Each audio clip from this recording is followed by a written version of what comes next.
हाशिए पर खड़ी वो महिलाएं जिन्हें दशकों तक सिर्फ सहनशीलता का प्रतीक माना गया, आज बदलाव की सबसे बड़ी शक्ति बन चुकी है। बीते 11 वर्षों में एक ऐसी यात्रा शुरू हुई है जिसमें नारी सिर्फ लाभार्थी नहीं बल्कि नीति निर्माण की भागीदार बनी है। ये सिर्फ योजनाओं की कहानी नहीं है, ये उस बदलाव की गाथा है जिसने नारी शक्ति को भारत की अगली शक्ति बना दिया। इतिहास गवाह है उस दौर का जब महिलाएं सिर्फ घर की चौखट तक सीमित थी। आवाजें दबा दी जाती थीं, सपनों को समाज के दकियानुसी नियमों में बांध दिया जाता था।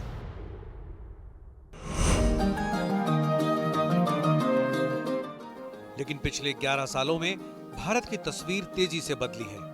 अब नारी सिर्फ सशक्त नहीं हुई है, वो अब नेतृत्व कर रही है। उनकी तबीयत ठीक है, हमारी तरफ से जरूर उनको प्रणाम करिए। तुम्हारी दोनों बहनें भी खेलती है ना। ये बदलाव किसी एक योजना का नहीं बल्कि एक सोच, एक नजरिए और एक दृढ़ संकल्प का नतीजा है। और मैं मानता हूँ कि अब देश के बच्चे बच्चियां इस पर आकर्षित हो जाएंगे। शहरों की महिलाओं से लेकर गांव की महिलाओं तक, व्यवसाय में लगी हो या घर के कामों में व्यस्त, पिछले 10 वर्षों में सरकार ने उनके जीवन को सरल और सशक्त बनाने के लिए कई जरूरी कदम उठाए हैं। वो जो घर की दहलीज तक सीमित थी, आज रक्षा, विज्ञान और स्टार्टअप्स की कमान थामे हुए है। बेटी पढ़ाओ से महिला आरक्षण तक, ये दशक नारी शक्ति के पुनर्जागरण का दशक है।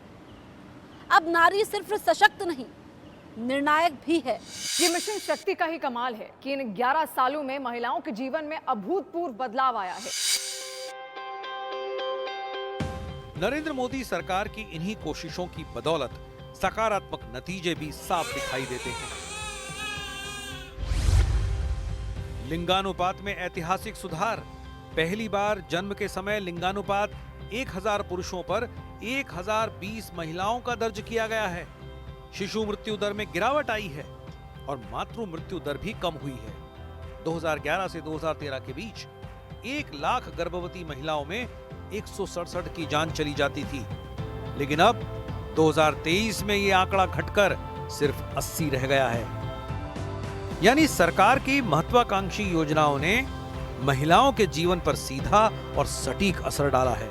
महिलाओं को गरिमा से जीने का अधिकार देना मोदी सरकार की प्राथमिकताओं में शामिल रहा है। माटी का चूल्हा, लीपना पोतना, ऊपर से धुआं, गैस कनेक्शन की खबर सुनते ही अब इनके घर में सभी बहुत ही खुश हैं। उज्ज्वला योजना के तहत मुफ्त गैस सिलेंडरों ने करोड़ों महिलाओं को धुएं से मुक्त रसोई का तोहफा दिया।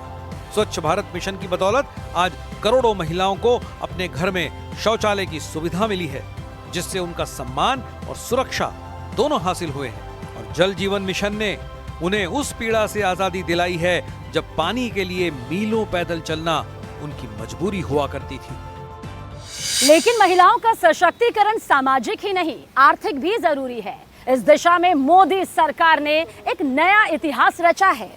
चाहे पुलिस बल में महिलाओं की बढ़ती भागीदारी हो, खेलों में बेटियों द्वारा देश का नाम रोशन करना, या फिर स्टेम यानी विज्ञान, प्रौद्योगिकी, इंजीनियरिंग और गणित जैसे क्षेत्रों में बढ़ता महिला नामांकन, हर क्षेत्र में महिलाओं की मौजूदगी देश के लिए प्रेरणा का सबब बन रही है। जहां पहले की योजनाएं केवल दिखावे तक सीमित थीं, लेकिन इन 11 वर्षों में महिलाएं वास्तविक विकास की भागीदार बन चुकी हैं। अब बात महिला विकास की नहीं बल्कि महिला नेतृत्व वाले विकास की हो रही है।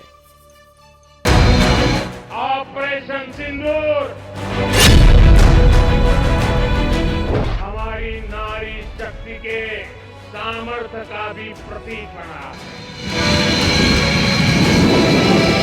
कमांड एंड कंट्रोल सेंटर से लेकर स्कूल से लेकर युद्ध के मैदान तक विमेन ऑफिसर अपनी जांबाजी दिखा रही है। मोदी सरकार के 11 वर्षों में महिलाओं के जीवन में ठोस बदलाव लाने वाली कई योजनाएं जमीन पर उतरी हैं और उनके नतीजे आज साफ नजर आ रहे हैं। मैटरनिटी लीव को 12 सप्ताह से बढ़ाकर 26 सप्ताह किया गया। प्रधानमंत्री सुरक्षित मातृत्व अभियान के तहत 6 करोड़ से ज्यादा मुफ्त प्रसव पूर्व जांचें कराई गई। प्रधानमंत्री मातृ वंदना योजना के तहत 3.98 करोड़ गर्भवती और स्तनपान कराने वाली माताओं को 18,593 करोड़ रुपए से ज्यादा की सहायता की गई। 77 करोड़ से ज्यादा सैनिटरी पैड्स 1 रुपए में जन औषधि केंद्रों पर उपलब्ध कराए गए। ये आंकड़े सिर्फ संख्या नहीं है, ये भारत की नारी शक्ति के बदलाव और आत्मनिर्भरता की कहानी है। लेकिन कहानी यहीं तक नहीं है, इससे कहीं आगे तक है। डेटा बताता है कि इन 11 वर्षों में 4.2 करोड़ से ज्यादा सुकन्या समृद्धि खाते खोले गए। 10.33 करोड़ से ज्यादा महिलाओं को धुएं से आजादी मिली। प्रधानमंत्री आवास ग्रामीण योजना के तहत करीब 2.75 करोड़ लाभार्थियों में से 73% महिलाएं हैं और अब सरकार ने 3 करोड़ महिलाओं को लखपति दीदी बनाने का संकल्प लिया है।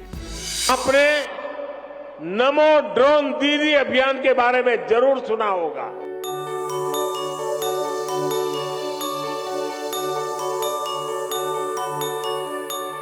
ये ड्रोन से जो हम स्प्रे कर रहे हैं सर, इससे किसान को बहुत ज्यादा फायदा हो रहा है। हमारा किसान बहुत खुश है सर, क्योंकि सर उसका जो वो काम 2 घंटे में कर पाता था खेतों में स्प्रे टंकी टांग के, और जो लेबर का कॉस्ट होता था सर, उसका काम इसने बहुत हल्का कर दिया है। एक तो किसान के समय की बचत हो गई है, दूसरा उसका लेबर का कॉस्ट भी घट गया है सर। आपका अपना बताइए कि आप कैसे उसको शुरू किया, कैसे आपका परिचय आया, कितने समय में सीखी और अभी कितना काम मिल रहा है आपको? वो ड्रोन डेस्टिनेशन है जो मानेसर में, वहाँ से हमने इसका ट्रेनिंग लिया सर। फिर उसके बाद सर जब हम गाँव में गए तो लोग बड़े ही उत्साहित थे। ट्रिपल तलाक भी एक ऐसा मुद्दा था जिसने लंबे वक्त तक देश की मुस्लिम महिलाओं को बेहिसाब संघर्ष के लिए मजबूर किया।